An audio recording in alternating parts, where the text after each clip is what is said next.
dafa mel ni dafa am ñaari gis-gis yu waroo naan li ci wér fan yi bëri na ci ay bés bi naam mais ñi ñuy wàllante it ak wàllante communautaire bi muy gis-gis bu waroo ndax yow da nga ci am yaakaar ni ñu ngi def ay jéego positivement wala war nañ ci def nank tey ci bismillah. waaw maa ngi leen di nuyu yéen ñëpp di leen siyaar di leen sant yéen ñëpp gëj naa ci kër gi nag yàgg na mais tey dama fi ñëw teew en tant que conseiller ministre Abdoulaye Diouf Sarr ci Covid bi parce que il m'a rappelé ma toog à ses côtés pour ànd ak moom sur li nga xam ne moom la ñuy def boobu ba léegi yàlla nag dimbali na ma ba depuis le 4 mars maa ngi ànd ak moom ci liggéey bi di fekk ay jataay yu bari yoo xam ne mi ngi koy def mais aussi di ànd ak moom fu bari aussi ci liggéey bi nga xam ne ñu ngi koy def peut-être que xanaa li may wax rek ci épidémie bi mooy épidémie bi dañ koy diviser ci ñetti pàcc. benn bi mooy préparation c'est-à-dire depuis janvier li gars yi di def beneen bi topp mooy la détection c'est-à-dire bis bi ñu njëkkee gis ne yëf yaa ngi nii beneen bi ci topp mooy prise en charge daanaka nan la ñuy jëlee malade yi pour ñu mën a faju pour mën a dem li ci bala ma ci sori sax foofu damay njëkk a rendre hommage à tout le personnel de santé ñëpp li may wax ci santé rek dama naan c'est un tout cohérent c'est-à-dire amul diw wala diw ministre bi ba ci dernière personne bi tëj buntu hôpital bi wala buntu case bi ñëpp ci benn saaku ñuy gërëm ñëpp di sant ñëpp parce que bu leen fàtte ni aussi bi ñu déparé ba léegi am nañu téeméeri liggéeykat ak fanweer ak juróom-benn yu liggéey yu feebar bi daal donc ce qui implique que mi ñuy faagaagal ñun tamit mais ci biir loolu aussi ñooñu ñii soit dañu nekk ci ay poste wala ay centre de santé mais amul ci ñu mu dal sax kenn ku nekk ci centre de traitement yi donc loolu moo tax ñu renforcer suñu jàppale ci zone yooyu pour que ñu mën a taxawul liggéeykat yi mais ci biir loolu aussi dañu gis ne fii ñu toll ci xeex bi dafa am ay stratégie yu bees yuy dégagé wu daanaka ñu bëgg a jógaat gën a taxaw jegewaat population bi parce que xam nga su fekkee dañu jël la décision présidentielle dafa am ñetti considération dafa am social am économique aussi am sanitaire parce que li jëm ci wàllu paj mi fokk ñu koy def mais aussi bu ñu fàtte ni dañu nekk ci dëkk boo xam ne ñëpp yemuñu doole ñëpp yemuñu doole am na tey ñoo xam ne mën nañu tëdd 6 mois seen kër duñu génn te lu ñu bëgg mu fekk leen fa mais am na ñoo xam ne suñu jógul tey wuti ñeenti téeméer wala juróomi téeméer kër ga duñu lekk donc ñu def genre semi déconfinement donc loolu tamit dinañu ci indi ay waxtaan ci biir waxtaan wi parce que dañu ñëw pour ku nekk xam ne rôle bi nga ci war a jouer ci sa wàllu gox ci sa wàllu kër ba ci say parents say doom sa soxna ak yépp ñu xam la gravité de la maladie te ñun suñu borom dimbali nañu tey ba fi ñu toll ci taux de mortalité kenn bëggul kenn faatu mais c'est acceptable par rapport fi ñuy ak li ñuy dégg li xew ci yeneen dëkk yi moo tax ministre de la santé et de l'action sociale bi ñu déparé ba léegi dañu ne woon benn centre de traitement lañ am boo am fukki lal ak ñaar extensible tey ñu ngi presque ci fanweer ak ñett yoo xamante ne bii bu ci nekk nit tëdd na fa ba ci juróom-ñeent yi mujj ci biir fanweer ak ñeent yooyu mooy bi ñuy wax sur la prise en charge extra hospitalière c'est-à-dire ñi nga xam ne dañ leen di jël ci yeneen i béréb yoo xam ne du hôpital waaye dina am waa kër docteur yoo xam ne dinañu fa nekk ngir mën a taxawu leen ci li ñu leen di xool seen traitement yi donc ce qui implique que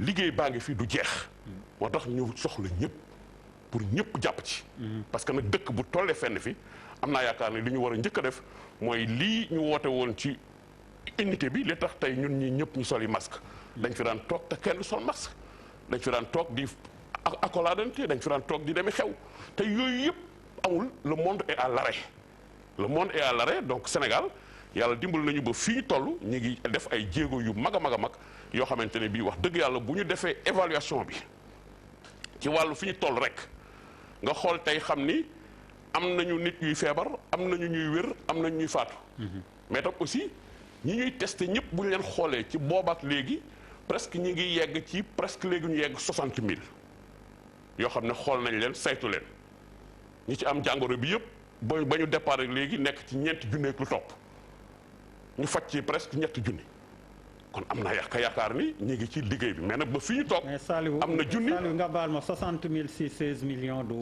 waaw non xam nga loolu li ko indi mooy dafa amoon ñetti wàll. dañu ne woon feebar bi dafa am lu ñu tuddee les contacts. am les cas importés am les cas communautaires. dama ni tax yow mii xam nga yow kenn testé wu la non yow kenn testé wu la. waaw man kenn testé wu ma. mais tey su ma dëkkoon nag ku ko am. dañ may considéré normal loolu lañ doon xaar. waaw. test aléatoire sax au moins. waaw mais non attends aussi xam nga man dama ne on a besoin de tout le monde. tey xam nga test massif am na. test pour tout le monde obligatoire am na dëkk yu mu am. mais mënaguñ ko am ñun aussi. dañ ko de xam nga tamit waxtaan wax dëgg ci la bokk. man dama la ne li ñu testé góom ci li ñu gis ci biir cas communautaire. cas contact. ak cas importé. daanaka yegg nañ ci 60 000 daanaka. gis nañu ci li ñu ci gis ñi ngi leen di jàppale ñi ngi wér di dem mais aussi mi ngi ci am ñuy yàlla di jël seeni bakkan. donc je crois que. bu ñu tollee foofu aussi ci biir waxtaan wi dinañ gën a duggaat ci biir gën leen expliquer matuwaay yu ñu jël ba nga xam ne tey ñi ngi ci presque 1600 et quelques personnes yoo xam ne ñi ngi tëdd. mais yàlla dimbal nañu aussi ba on a près de 1737 lits. donc ñun ñu ngi def suñu liggéey ci gàttal loolu laa bëggoon ubbee. ñu continuer waxtaan. alors Amadou Ba administrateur hospitalier ne woon nga directeur hôpital tamit sa jàngat taxaw seetlu ci jamono ñu toll feebaru corona bi fii ci Sénégal. merci beaucoup Abdoulaye di remercier véritablement ñi nekk ci table bi yëpp autour de la table. man nag dama àndul ak Saliou Faye daaf li mu wax. parce que feebar bi. nuy gën a daw muy gën a yokk. situation bi di gën garaaw. muy doon également une préoccupation de tout le monde. su ko doon xool léegi presque li mu wax léegi nous sommes à 4800 presque 5000. cas yoo xamante ne ay positif la. précisément ci jamono gi 4851 cas. 4851 cas. Et là je précise que c'est pas l'administrateur hospitalier qui parle. Mais c'est surtout le technicien du génie sanitaire. C'est-à-dire sama xam-xam dafa màcc ci génie sanitaire c'est ça ma formation fondamentale. génie sanitaire génie sanitaire. mbir mi bi muy ñëw ci Sénégal ba léegi. soo xoolee presque danoo lajj à tous les niveaux. suñu lajjul woon au départ mënoon na retarder même le premier cas bi dugg ci Sénégal yéen ngi fàttaliku defe naa fii la woon di ngeen di wax ak ay autorités ministère de la santé ngeen leen yan mesure ngeen jël pour éviter le coronavirus mu dugg Sénégal mais voilà mais tontu bu simple la joxe parce que dafa ne am nañ ay thermoflash au niveau de l'aéroport boobu man leen woon on avait un bon dispositif sanitaire un très bon dispositif sanitaire mais c'est un dispositif sanitaire qui ne fonctionne pas parce que thermoflash rek doyul et 2 jours après pratiquement le premier cas dugg après combien de fois la nit kii dinañ cas communautaire cas contact wala cas importé alors que yëpp cas la rek en contact avec le germe mu ngi sa biir yaram yaa ngi développé feebar bi wala développé woo feebar bi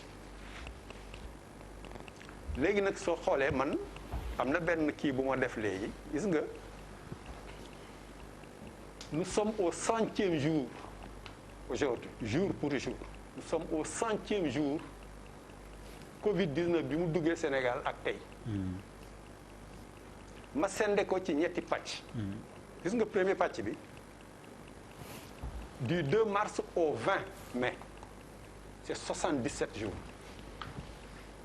gis nga 77 jours yooyu on avait un cumul de 2714 cas soit 35 cas par jour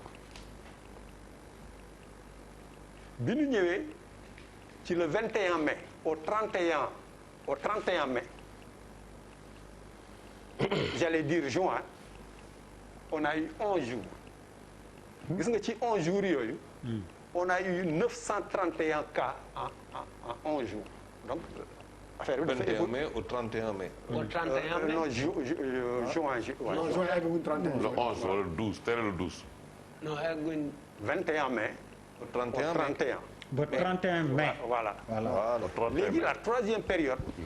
c'est du 1er juin au 12 juin, c'est-à-dire aujourd'hui. Nous avons 12 jours. Qui 12 jours yooyu on a 1207 cas.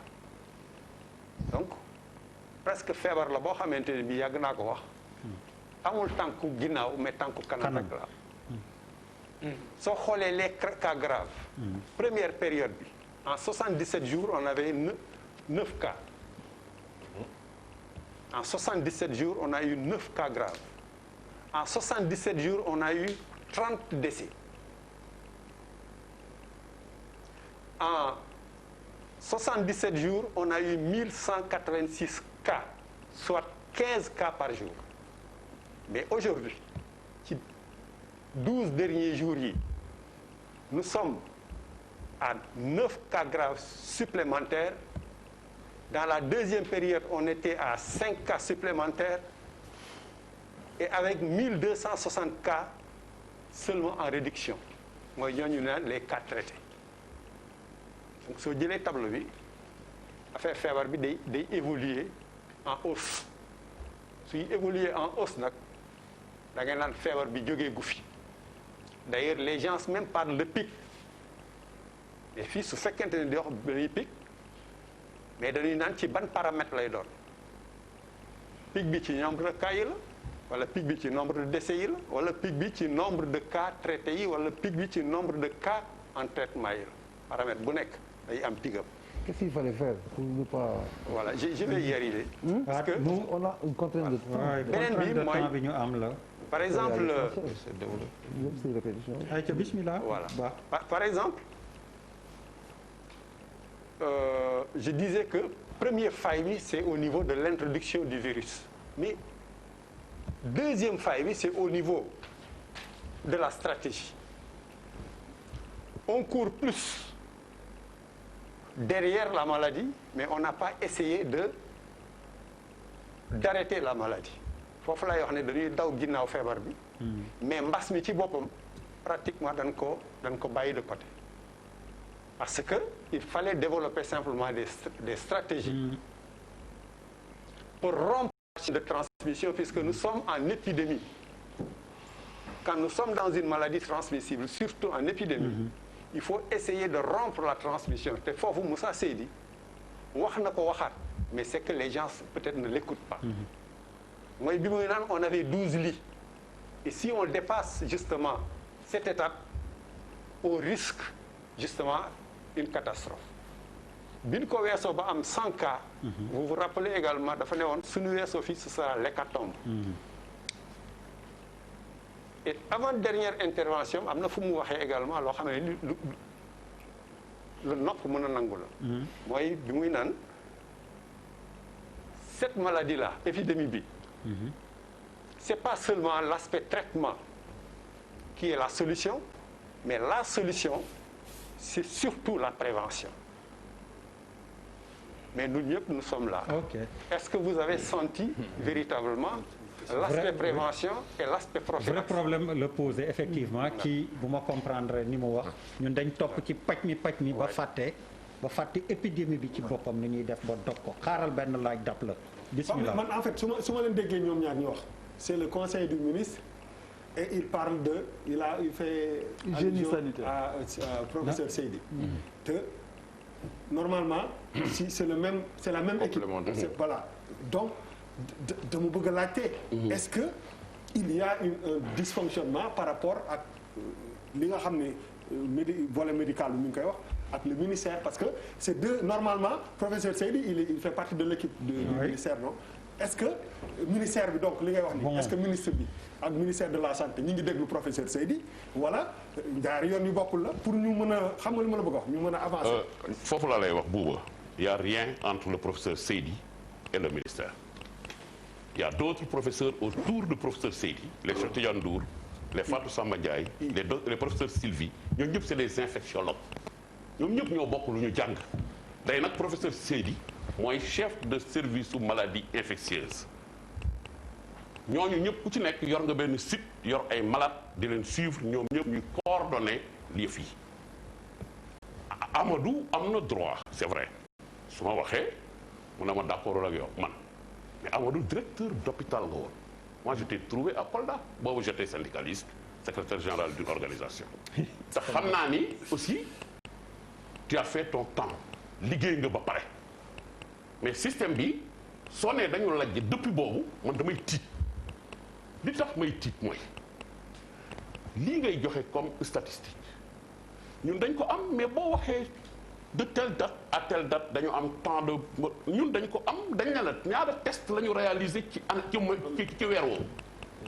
mois de mars boobu ngay wax on a réalisé 1304 tests 1304 boo réalisé 1000 junni ak ñetti téeméer ak ñetti test est-ce que foofu la waxee si non attends maa ngi ñëw déet may leen ma rek Amadou agent de santé la may agent de santé te damaa bëgg ñu xam ne ñun li ñu teg fii du werante man li ma bëgg mooy xam-xam bi mu am moom mu indi ko ci système bi ñu ànd liggéeyal réew mi moo gën muy wax ni système bii mu am te fekk ay collègues am ne fa di liggéey ñeenti weer ba am ci résultat bii ñu am dëkk ya am 100 000 morts waxuñu loolu dëkk ya am 50 000 morts ils n'ont pas dit ça ñun ñi ngi def suñu kémt lay kattan ci suñu réew ànd koog suñu ay docteur ànd koog suñuy infirmier suñuy personnel ñëpp di liggéey donc même bu fekkee tey vous êtes à la retraite am na loo war a ñëwal sa bopp yow ba ministère dugg ñëw indi sa participation parce que loolu mooy man retraité naa comme yow mais dama ñëw indi sama participation ci li ma xam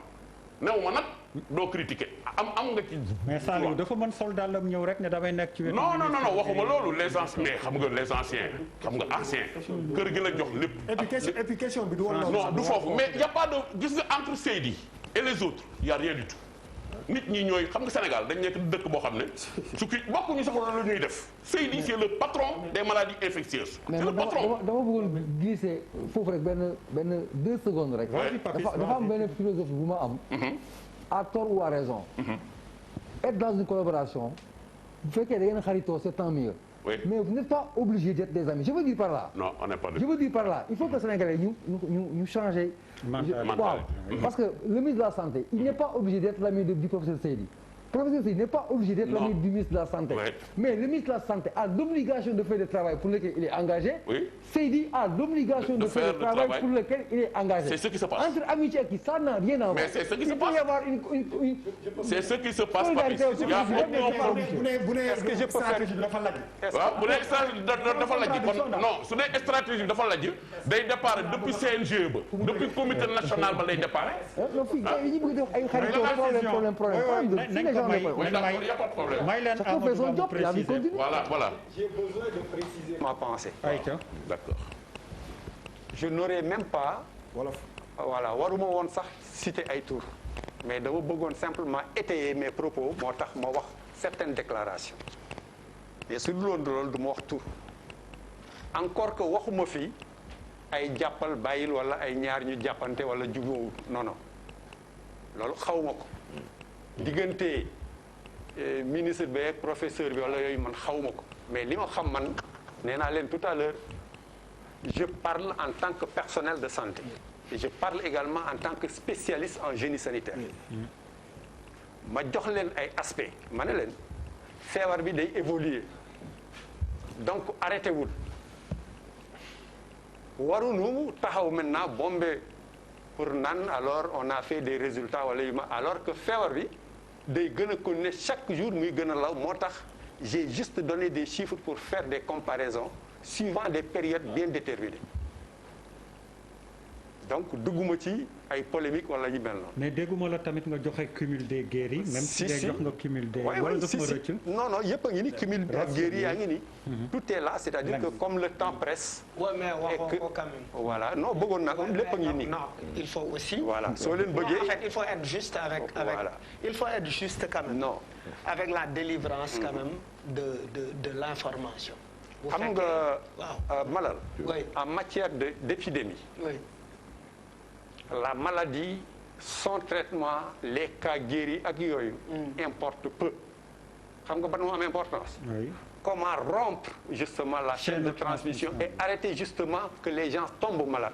waaw mais boo dul liggéey autour de ñan ngay wér ak ñan la ñuy mais nan ngay demee ba xam ne non je suis pas d'accord les indicateurs c'est pas normal ça non je suis pas d'accord avec je suis pas d'accord avec ça tu sais pourquoi yow d'accord parce que d'accord ak yow mënul nekk mënoo am 4851 cas positifs Fay am 3800 guéris ba pare taxaw naan Fay déglu ko Fay déglu ko c'est pas un bon indicateur de Fay s'il te plaît déglu c'est ko pas des indicateurs si c'est des je indicateurs dis que ce n'est pas un bon indicateur. c'est un indicateur que les gens prennent en compte parce que pour liggéey en matière d'épidémie en matière de santé Fay publique. s'il te plaît nga may ko mu daaneel. non boo duggee ci Malal yow tamit. non boo duggee ci toolu mango toolu mango di nga am faay am sax bu dugg ci tool bi di lekk mango yi ñuy wis ci mango yi ay poudre ngay remarquer ni y a moins de mango yuy nëb quand même il faut reconnaître que quand même heureusement nga ni ngay saafara mango bi am na solo heureusement bi nga ne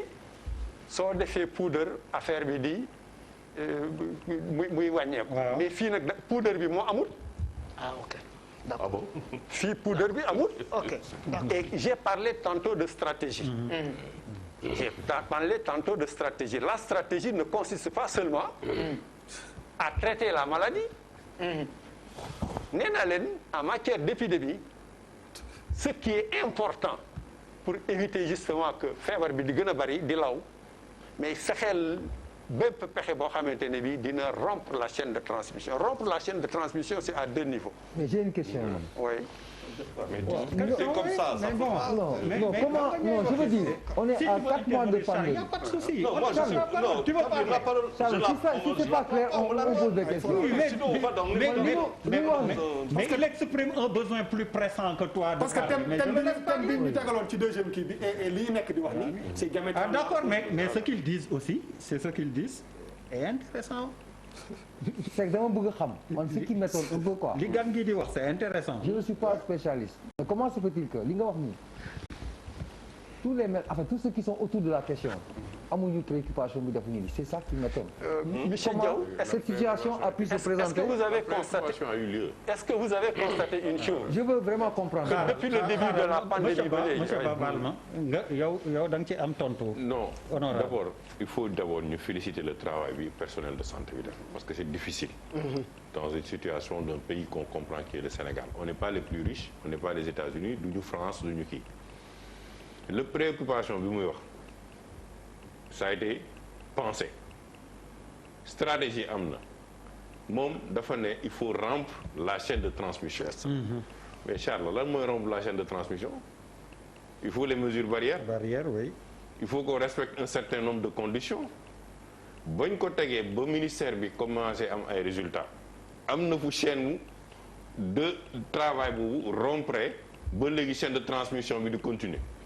Soit on n'a pas eu assez de moyens et dañu décider à un moment ñu ubbiwaat mooy mesure de ñu bàyyiwaat délaissement yi nit ñi delluwaat ci seen activité normale et que la maladie a repris de fii parce que depuis lors on voit que boo xoolee chaque jour résultat yi on est entre 90 100. 90 100. Donc il y a un problème parce que mënuñu rompre chaîne de transmission bu muy wax on a eu une stratégie soit dañu amul moyen loolu laay laajte ndax amuñu moyen bu doy pour mën a poursuivre rompre de chaîne de transmission bi parce que tey quand tu reprends le transport quand on a voulu ouvrir les écoles lan moo xew on a eu 10 cas à Ziguinchor xam nga kon la chaîne de transmission n'a pas été rompue il y a eu un problème on a laissé aujourd'hui boo demee plage yi xale yaa ngi koy delluwaat masques yi bàyyi nañ ko est-ce que tey on doit reprendre la stratégie pour mettre fin à la chaîne de transmission ou est-ce que parce que loolu mooy problème bi parce que depuis lors bu ñu xoolee chaque jour c'est là où C'est ce qu'on veut comprendre. C'est ce qu'on veut comprendre. c'est que soo ma dégloo ma expliquer la xam nga vous avez bien fait de parler de mesures barrières j'ai parlé de la défaillance de la stratégie est-ce que mesures barrières yi rek doyoon na dafa am yeneen mesures mon cher gis nga dama bëggoon dugg juste ci affaire communication bi nu mu tuddee encore monsieur Diaw coupé ma mais gis nga en dehors même de la communication parce que il y a l'information certes moo xamee bi nii da nga koy def au quotidien mais il y a une communication boo xamante ni bi aussi waroon nañu ko def pour au moins faire de la sensibilisation pour que au moins il y ait un changement de comportement parce que yaa ngi wax mesure barrière léegi mesure barrière yooyu soo bëggoon mu efficace il fallait véritablement une bonne communication mais en dehors de la communication en dehors justement de ces mesures barrières su nekkee ci épidémie dafa am lu ñuy tuddee des kits d'assainissement des techniques d'assainissement mais en même temps de la prophylaxie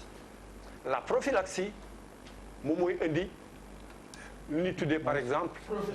mooy faj bi. prophylaxie non prévention. foofu laa lay nan on a mis plus l'accent sur la maladie mais fàtte la nga xamante ni mooy épidémie bi quelque part même j'ai dit on court derrière la maladie mais on n'a pas essayé d'arrêter la maladie et au-delà également on a laissé le coronavirus presque circuler un peu partout et ça pose problème donc mesure collective yooyu amul mesure prophylactique yi amul est-ce que vous avez senti le service d'hygiène et quand mais on a senti le service d'hygiène non je ne suis pas d'accord le service d'hygiène on l'a senti le colonel Moussa Dieng Sarr si le service d'hygiène li nga wax yow xam nga lan ok c'est le problème de l'engagement communautaire Daf s'il te plaît Daf combat may leen ma s'il vous plaît Charles Faye non dama ko doon wax ni engagement communautaire boobu li muy laaj moom non attends dafa am loo xam ne su ko waxee dafa am loo xam su ko waxee ma bàyyi ko mu romb daaf dañ koy fanaanal nga tontu ko après même laissez-nous organiser aussi le débat à notre guise je pense que daaf bàyyi ñu s'il te plaît Ablaye merci beaucoup man nag xam nga non maa ngi yéen a yem rek bu ñu waxee rek juwoo nañu show la juwoo nañu bàyyi rek waxtaan ni rek Charles jëlal grand bu baax la grand bu baax waaw non affaire bi pour man quoi tey bu ñu xoolee bu baax c'est vrai que on a à peu près 10% entre 10 à 13% bu ñu defee te même taux boobu baaxul bu ne 12-13% de positif taux boobu sax baaxul. non parce que si biir ñooñu. na ko wala non si biir ñooñu dafa am ñoo xamante ne dañ leen testé mu am ñoo xamante ne dañu guérir donc bien nature boo leen duggee si biir ça fausse le taux. le système donc c'est ça mais boo xoolee boo ko analyser autrement boo jëlee 10 personnes nga testé 10 personnes nga jël 1000 personnes nga testé nga am boo doonoon 15000 personnes 20000 personnes peut-être que di nga am benn moyenne boo xamante ne mun na la may donc premier problème bi fa la ne on a ouvert les vannes mais on n'a pas testé en masse. Première erreur la munoo ventiler les gens te testé wuloo leen c'est ce qui a mené les médecins ñu arrêté affaire bi on a fait tout un projet le 2 la veille on amène le président de la République maanaam moom la veille mu ne demain duñ dugg. les enseignants wala. pour les enseignants. mais erreur bu rëy la. on ne peut pas faire ça il y a pas une catastrophe majeure boo amené président de la République lan moo waral loolu.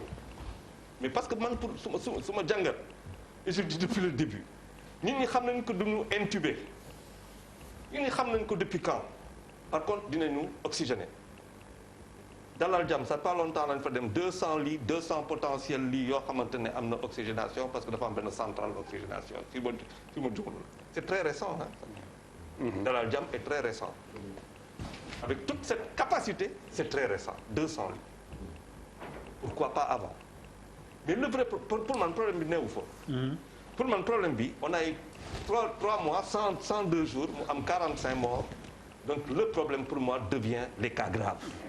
loolu mooy vrai problème bi tey Sénégal su ma gis-gis. mooy lan mooy que nit ñi bu ñu feebaree en général ñun comme on est dañuy feebar duñ ko gaaw wax. mais si biir loolu ñu am ay comorbidité mun naa am diabète taxaw ma ko feebar bi ñëw.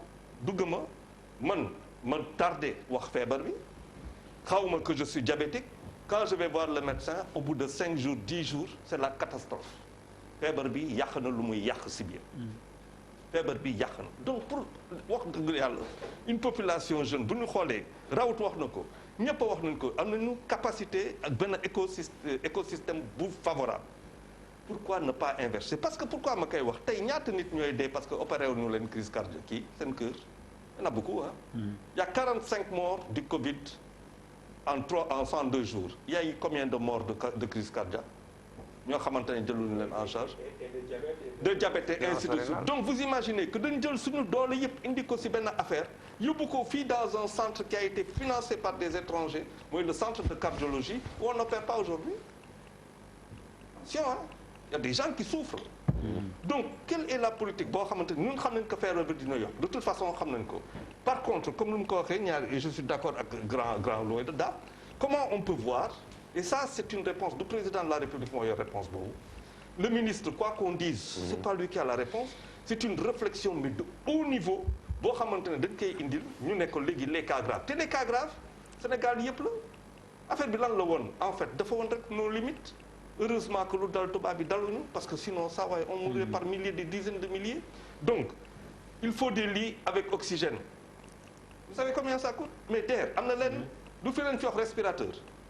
Ça, par contre, ça me pose un problème. Les respirateurs, on en a parlé depuis quand? Depuis le début. Oui.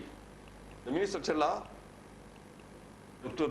Bousso. Était là. Il était avec Abdoulaye. C'était le 3 avril. On a parlé des respirateurs. Premier essai, deuxième essai, troisième. Et puis on n'en parle plus. C'est quoi? Validation lay xaar. Est-ce que c'est bien une validation qu'ils attendent du ministère de... Non, damay poser la question. Ah, damay poser la question, c'est vous qui validez. Donc ça veut dire que voilà, loolu, on l'a dit il y a 2 mois. Tey kenn waxatu ko. Vous pensez que ñu ko liggéey? Bon. Voilà quoi, c'est-à-dire voilà toutes les contradictions yoo xamante ne c'est là sur la table et qui amène à dire que moi je rejoins monsieur Ba parce que dans la prise bu ñuy jëlee affaire bi en charge pour man am na loo xamante ne tey war nañ ko jàngat quoi. War nañ ko jàngat, c'est les cas graves. Et les cas graves nous pose problème parce que nous tout simplement on n'a pas tout le dispositif et partout ailleurs. te ñi xamul sax lu ñuy feebar. boo leen xoolee les personnes âgées qui décèdent entre personnes âgées xam nañ ko pour bu jóg dem hôpital rek problème la. C'est pas la faute forcément du gouvernement. C'est même pas peut-être la faute du gouvernement. Sur les décès, on a eu combien de cas graves? boo xoolee moi ce qui commence à m'inquiéter. Sur les décès, on a eu combien de cas grave yi non ndax am nañ cas grave yu ñuy delloo si. Toutes les personnes qui sont décédées. waaw yoo xam dinañ leen delloo si. Toutes les personnes qui sont décédées. C'est-à-dire c'est là qu'il y a un problème sur la communication. Toutes les personnes qui sont décédées apparemment avaient des maladies de comorbidité. ñoom ñëpp. Donc ça information bu leer la lan moo ma tiital c'est que dama gis que temps yi il y a des gens qui ont 40 ans 43 ans 45 ans yuy décédé. C'est des sujets quoi qu'on dise très jeunes. xool très jeunes. mais ñoon Covid bi la bu la dañ am diabète dañ am hypertension bu est-ce que et loolu dafay jox benn information bu am maanaa boo defee le rapport par rapport aux 45 personnes yu décédées sur la population sénégalaise. Est-ce que tey par exemple on est de plus en plus nombreux et très jeunes à faire du diabète? Est-ce qu'on est de plus en plus nombreux et très jeunes à faire ay yenn maladies de comorbidité parce que bu dee loolu am na on va vers une catastrophe. Et fan laay xaar yenn réflexion yu gën a màcc mais pas ces trucs là pour moi on a dépassé ça quoi. jox ma ñaari yoon suñu kaw. waaw dama bëgg. non balaa question nga contribuer ñu avancer kon. non en fait man parce que pour man li ñu commencé woon dañu xaw a génn tuuti li en tout cas thème bi DER posé. parce que dinañ ci ñëwaat mais comme je te disais c'est intéressant. waaw d'accord waaw mais d'accord waaw non dama ne li nga posé woon bokk c'est intéressant mais li nga posé woon parce que pour man fu ñu toll tey jii nii moom mooy li xew tey. comme ni ñuy dundee fu ñu jëm pour man bu ñu commencé delluwaat ginnaaw comment xam nga on a fait li ñu war a def wala lële c'est important mais li ëpp solo mooy fi ñu nekk tey ak ñun li ñu constaté boo génnee ci biti ak ni nit ñi commencé dund fan la ñu jëm je pense que question boobu moo ëpp solo est-ce que ñun am nañu doole dund ak feebar bi parce que feebar bi pour man lu nombre bi di gën a bëri décès yi di gën a bëri donc il faut pas se dire que par exemple si tu es à 50 000 quand tu vas avoir plus de morts tu vas avoir plus de mal. pour xaaral kii rek. ma eggale rek da ngay am plus de mal pour contenir maladie. et loolu commencé na am ñu bëri ñu ngi leen di faj ci seen biir kër yi. parce que état bi xam nga bu ñu nee 160 ñaata lii 177 la ñu am nga ne utiliser nañ 150 mooy utiliser nga lépp rek. fu mu nekk nii li ñu war a xam mooy que. li ñu constaté mooy nit ñi wax fa dëgg yàlla ñu si gën a bëri bàyyi nañ seen loxo. on nous a sorti un refrain apprendre à vivre avec la maladie les gens jël ko adapté ko. pas ñun d'une façon philosophique ñoom dañ ko adopté rek brut mu ñëw noonu ñu adopté ko mooy que gars yi te ñun ñëpp Sénégal ku ne xam na ne non loolu moom la ñu constaté tey te ak constat bi fan la ñu jëm pour man ñun ñëpp loolu daf ñu war a interpeller est-ce que par exemple les gels se raréfient bu ñu waxantee dëgg rek. l'utilisation non waaw utilisation non dama ne la il y a un mois xam nga ñun fii dañoo mën a jëlaate mën a ambiance. bu yëre yi xewee ñun ñi ñëpp 90% moom la ñuy sol. gel yi dafa nekkoon benn affaire koo gis mi ngi ak gelam.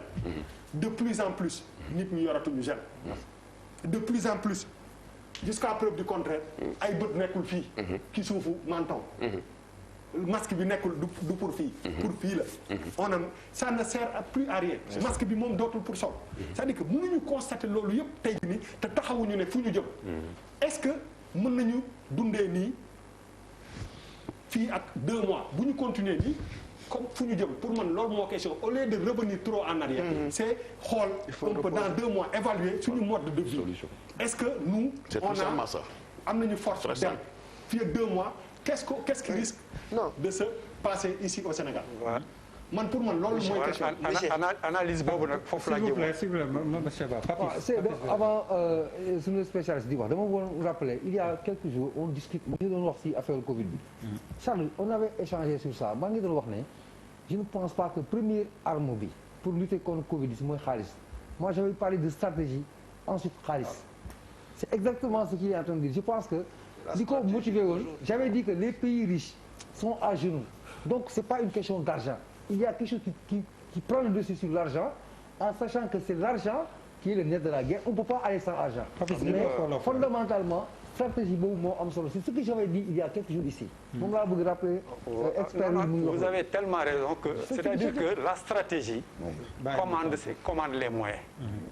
La stratégie commande les moyens c'est-à-dire soo defee sa plan stratégique ba pare nga évaluer wala nga estimer le coût bu boobaa nga dem wuti moyen wuti lu mu méngóol c'est-à-dire dafa am monsieur Ba vous êtes des techniciens vous êtes de grands intellectuels vous êtes des chercheurs il y a xam nga lan moo am dafa am un décalage entre le message bi nga xamante ne moom la autorité yi di délivrer ak compréhension bi ci askan wi am. La réalité sur le terrain tey mooy j'ai donné l'exemple de jeunes qui disent que par la force dañuy dem géej dañuy sangu ci sur la corniche tu vois les jeunes dañuy dem sport yi parce que effectivement c'est ce qu'ils ont envie de faire parce que dans leur compréhension ñoo wax vivre avec la maladie. Vivre avec la maladie ci sénégalais bi nga xamante ne tubaab du làkkam te ñi ci ëpp jànguñ mooy nañu dund ak feebar bi mooy feebar bi nit ñi dañuy toog ci tànganaay yi nit ñi dañuy toog ci jotaay yi nit ñi dañuy daw docteurs yi nit ñi dañuy daw sapeur pompier yi nit ñi dañuy joxoñ ñi feebar te nit ñi aussi man bugguma ko joxoñ suñu waa kër ci wàllu feebar bi bugguma ko c'est-à-dire pour man am na loo xamante ne romb nañ ko sénégalais yi ñu ngi góorgóorlu sax di xaw a takk masque ñu ngi dem nañ sax ba finalement en fait ils se disent en fait ci li ñu nekk li suñ société nekk dëggantaan yàlla baax na foofu lañ ko teg ci yàlla baax na lañ ko teg léegi pour man stratégie bi ñuy wax du stratégie forcément une stratégie médicale c'est une stratégie c'est yeneen acteurs ñoo war a intervenir yu dul ay médecins. non. si yeneen acteurs parce que médecins yi. non fajkat yi wax nañ nit ñi raxasu leen takk leen masque def leen nangam.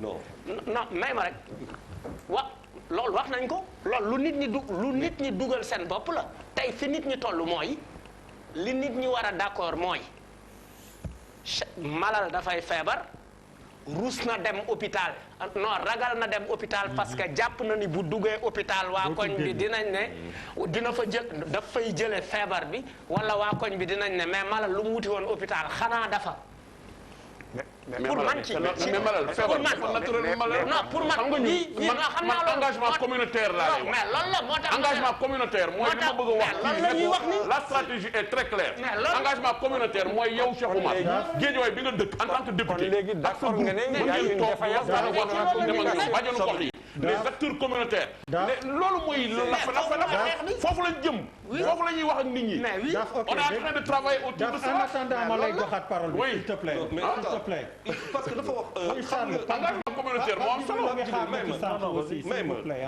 gis ngeen gis nga